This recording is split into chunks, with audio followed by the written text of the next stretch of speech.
Hello, very good morning. Welcome to Breakfast with Dan Walker and Louise Minchin. Headlines for you at 6 o'clock this morning. As England prepares for a major easing of lockdown restrictions, senior medics warn urgent action is needed to make sure the UK is prepared for the real risk of another coronavirus outbreak in the winter. With just 10 days to go, there's still no detailed safety guidance for many businesses in England, which are expected to reopen. We'll be live in Manchester to find out what your local boozer might just look like when it welcomes you back for that first pint since lockdown began. Many in the tourism industry will be happy to have that reopening day. I'm on Blackpool Beach's comedy carpet, looking at whether laughter, sunshine and love from returning tourists will be enough to keep businesses happy. Novak Djokovic apologises after testing positive for coronavirus. The world number one is the latest tennis star to be diagnosed with Covid-19 after playing at a tournament he had organised himself. Good morning from Kew Gardens, where the temperature is already 15 Celsius. Today across England and Wales, it's going to be hot and it's also going to be humid. Temperatures rising in Scotland and Northern Ireland. You won't see the real humidity until tomorrow. I'll have all the details at 27 minutes past. Looks lovely out and about this morning, doesn't it? It's Wednesday, the 24th of June. The top story for you today. Health leaders are warning that urgent action is needed to ensure that the UK is ready for a potential second wave of coronavirus. The presidents of the Royal Colleges of Surgeons, Nursing, Physicians and GPs have signed an open letter in the British Medical Journal calling for ministers to do more to prevent further loss of life. This comes as the Prime Minister announces the biggest easing of lockdown to date in England. Here's John McManus with more. The warning is stark. According to the health leaders, Britain is at real risk of a second wave of coronavirus and needs to undertake a rapid assessment in order to prevent further loss of life.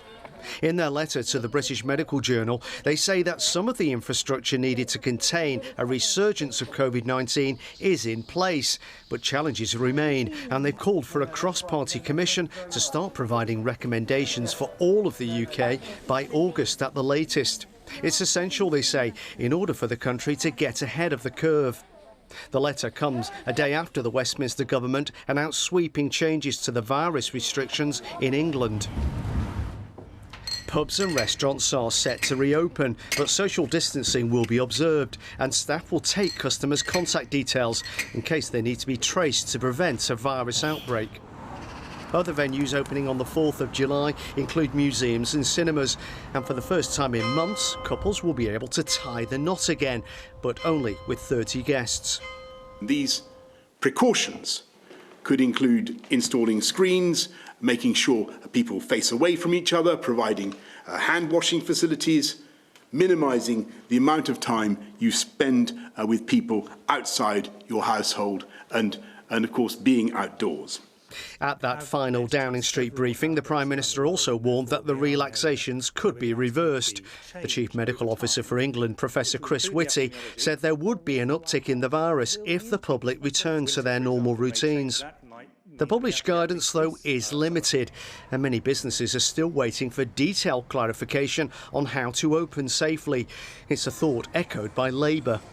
We're still waiting for the guidance for all these businesses who are supposed to be opening a week on Saturday. And some of that guidance is really business critical issue for those businesses, but it's also really important for the public to have confidence in going about their business. And there's frustration among some businesses that weren't included in the July 4th reopening, like gyms. Leisure bosses say their facilities are vital to maintain immune systems and ward off the virus. Restrictions are still varied across the UK. In Scotland, the 2-metre rule remains in place for now. But the government in Edinburgh said it was very interested to see the scientific evidence that had prompted London to ease restrictions in England.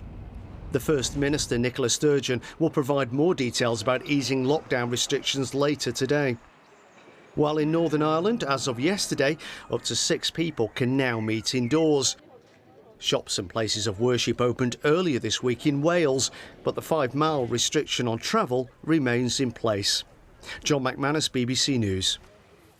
Well, let's get more right now from our political correspondent, Nick Eardley, who's in Westminster for us this morning. And Nick, there's so much to talk about. Big changes, there's a letter from the BMJ and also so much more guidance that we're waiting for as well. Yeah, absolutely, Louise. Morning. Big changes coming in England on the 4th of July. Things will start to feel, I think, a bit like what the government thinks the new normal is going to look like, with pubs open, with those new rules, with restaurants getting back open, tourism starting up again. So we are going to see some pretty big changes in just over a week's time. However, there was a real note of caution from the experts yesterday. It really struck me in that press conference last night that the Prime Minister was talking about caution. The Chief Medical Officer for England, Professor Chris Whitty, was saying if we don't take the mitigation measures, so the things that are supposed to stop us getting the disease again, even if we're within 2 metres of somebody, if they're not observed properly, then there could be another uptick in the virus. And I think that's probably what's behind this letter from health leaders today, saying we've got to be prepared and we've got to look towards what could happen if there is another peak of this virus in the winter. So, some optimism, something to look forward to next week, but also real notes of caution, that real warning from the government that we can't move too fast on this. And it's not all about to get back to normal. Things are still going to feel very different to how they felt before. Nick, good to chat to you, and we'll speak to you throughout the programme. Thank you very much. And we'll also be talking a little bit later to the Business Secretary, Alok Sharma, 7:30 here on BBC Breakfast. And as Nick was saying, there's so much more detail that we need to know as well. Yeah, lots to talk to him about this morning. Elsewhere, America's top infectious disease expert has warned that the US is seeing a disturbing surge in coronavirus infections in some states. Dr. Anthony Fauci says the next few days will be crucial to stem the new outbreaks. Let's get some more detail from our North America correspondent, Peter Bowes, who joins us live from Los Angeles this morning. Peter, nice to talk to you as ever. So just how bad are these numbers in the country? Yeah, good morning, Dan. It is pretty bad. In fact, in more than half of all US states, the number of daily infections is increasing. Some places those spikes are very significant. In the states of Arizona, Nevada and Texas, all of those states have recorded records over the last few days. And in Arizona, some 80% of hospital beds there are occupied, and there are real fears that the healthcare system in that state could be overwhelmed in the next few days or weeks. And that's the kind of language, isn't it, that we were hearing back at the end of March and the beginning of April in relation to places like New York City, the epicenter of the outbreak in the States. Yet it is still a situation that exists now in other places around the country. The president was in Arizona talking about coronavirus, the coronavirus plague, as he describes it, which he said was going away.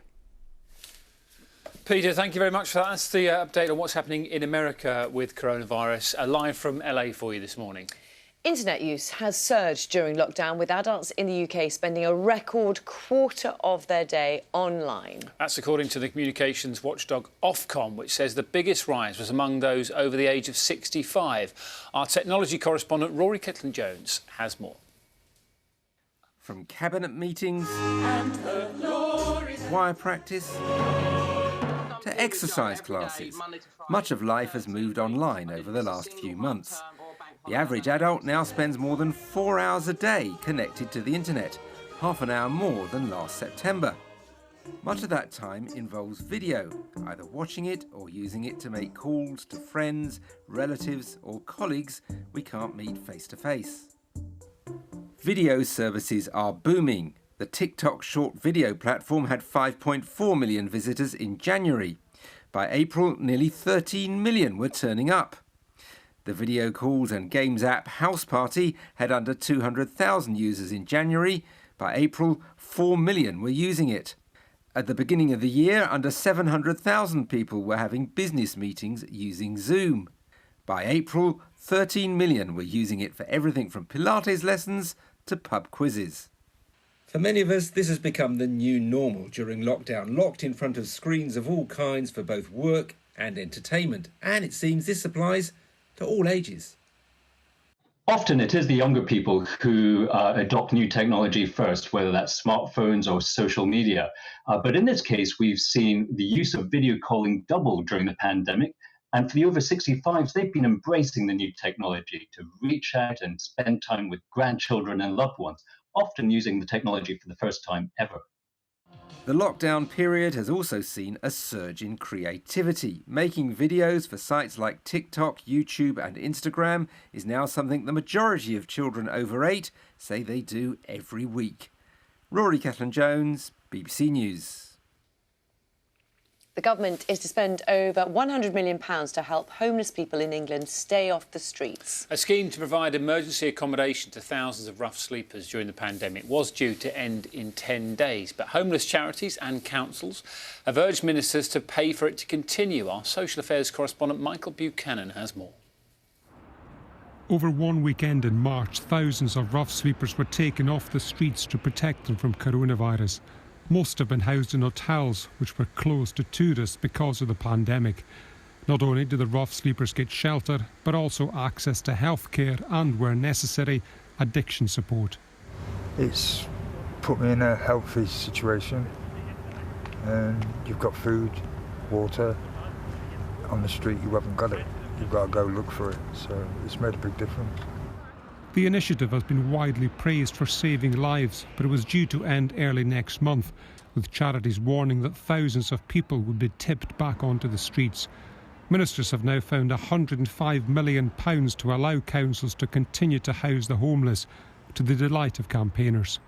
Over the last 3 months, something incredible has happened where 15,000 people have had their homelessness ended. They've gone from the streets and night shelters into accommodation of their own in hotels and other forms of housing.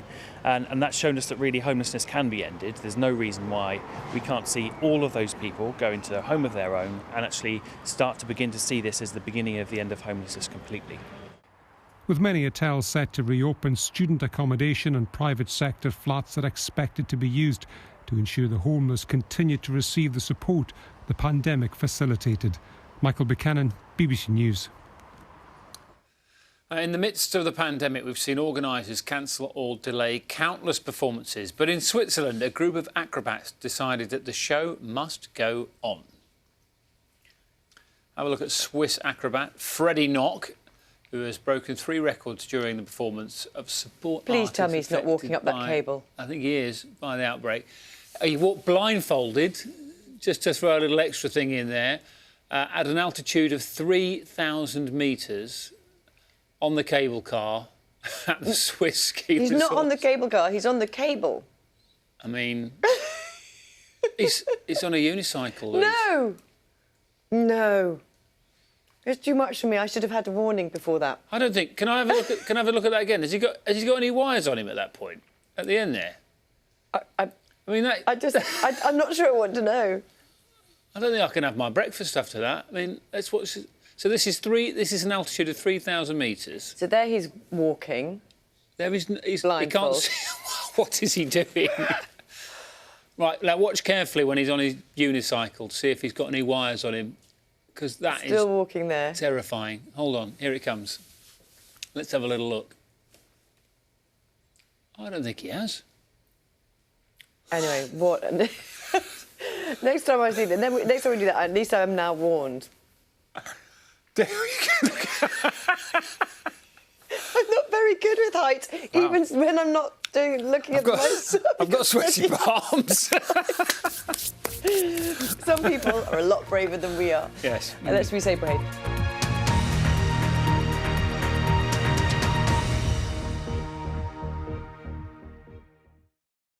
See the headlines as they happen and watch BBC News live in the app and get the full story with bbc.co.uk/news. Follow the story for all the latest with BBC News.